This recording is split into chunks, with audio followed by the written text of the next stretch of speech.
So the question still remains, why did I get this huge buffer tank? Seems overkill, but I'll explain that. So again, the bottom heat exchanger coil is the dedicated heat pump loop, part of the heat pump loop. That whole loop holds about 8 gallons of fluid, out of which 4 gallons is propylene glycol. So I bought for $120 a 5-gallon bucket of propylene glycol.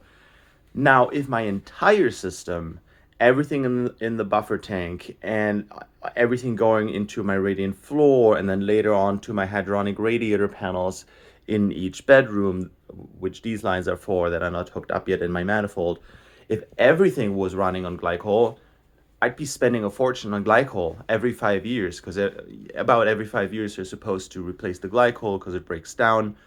Um, so I'm saving a lot of money by just running the the parts of the system on glycol and water that are actually in danger of freezing, which is only all the outside parts, the heat pump and the lines that go out to the heat pump.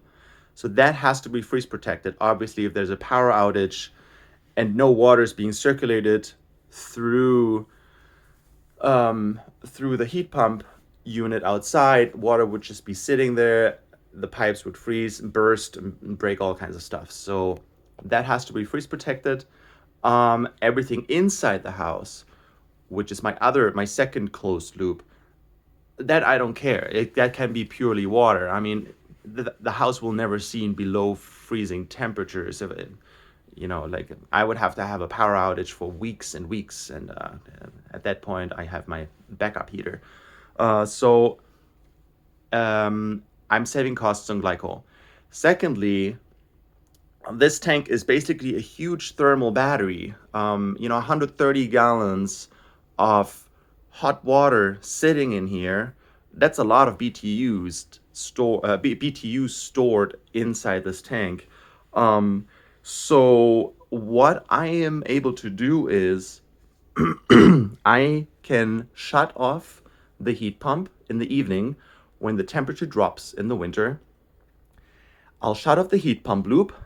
So the circulator pump will stop running, the heat pump will stop running. I can either do it right here from the controller, unit off. Nope, not right now. But yeah, I can shut the unit off, and then I can keep this circulator going and slowly run that hot water, keep it running through my radiant floor, which the floors itself act as another thermal battery because it's like about, I don't know, 7 tons of concrete or something.